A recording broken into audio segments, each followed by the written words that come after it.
Hello বন্ধুগণ, আজকে আমরা একটা ব্যাচেলার পার্টি দিলাম। নিজ হাতে আদা রসুন বাটলাম এবং একটি দেশি মুরগি আনলাম প্রায় 3 কেজির মতো, 2 কেজি পোলার চাল,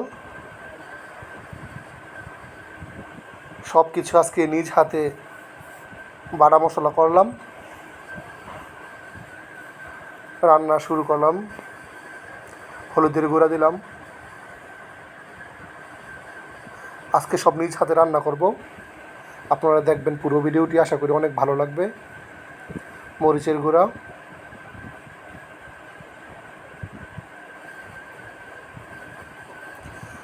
জিরার গুঁড়া দিয়ে দিলাম। প্রথমে আমরা মাংস রান্না করব, পরে সাদা পোলাও, প্লেন রাইস রান্না করব। আজকে দেশি মুরগির সাথে সাদা পোলাও, আশা করি অনেক মজা হবে। মাংসগুলো দিয়ে দিচ্ছি।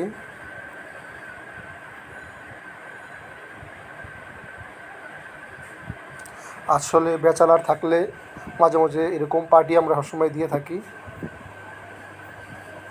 মাংসগুলো ভালো করে কষিয়ে নিতেছি।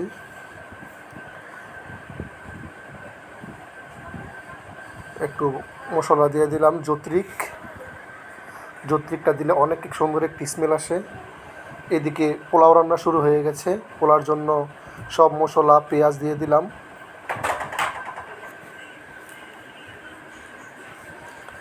ওইদিকে মাংসগুলো একটু নেড়ে চেড়ে দিচ্ছি যাতে লেগে না যায়।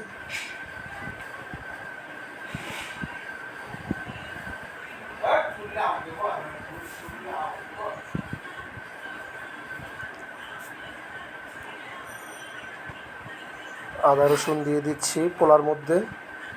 এগুলো এখন একটু ভালো করে কষিয়ে নিব। এবার চালগুলো দিয়ে দিচ্ছি। চালগুলো দিয়ে একটু ভালো করে ভেজে নিব। পোলাও কিন্তু যত ভাজবেন পোলার চাউল তত পোলাও ভালো হবে, তাই একটু ভালো করে ভেজে নিচ্ছি। এবার পরিমাণ মতো আগেই পানি নিয়েছিলাম গরম করে, এবার সেই গরম পানি দিয়ে দিলাম পোলার মধ্যে। এবার ঢেকে দিব।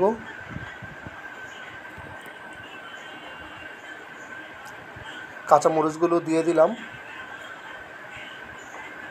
একটু নাড়াচাড়া দিয়ে এবার পোলাওটা ঢেকে দিব।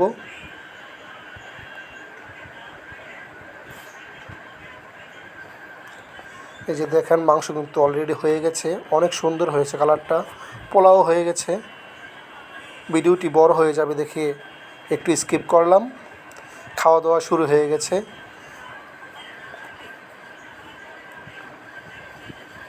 আসলে অনেক মজা করে খাচ্ছে সবাই।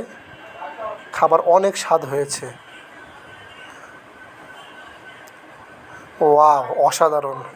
এটাই বাস্তব।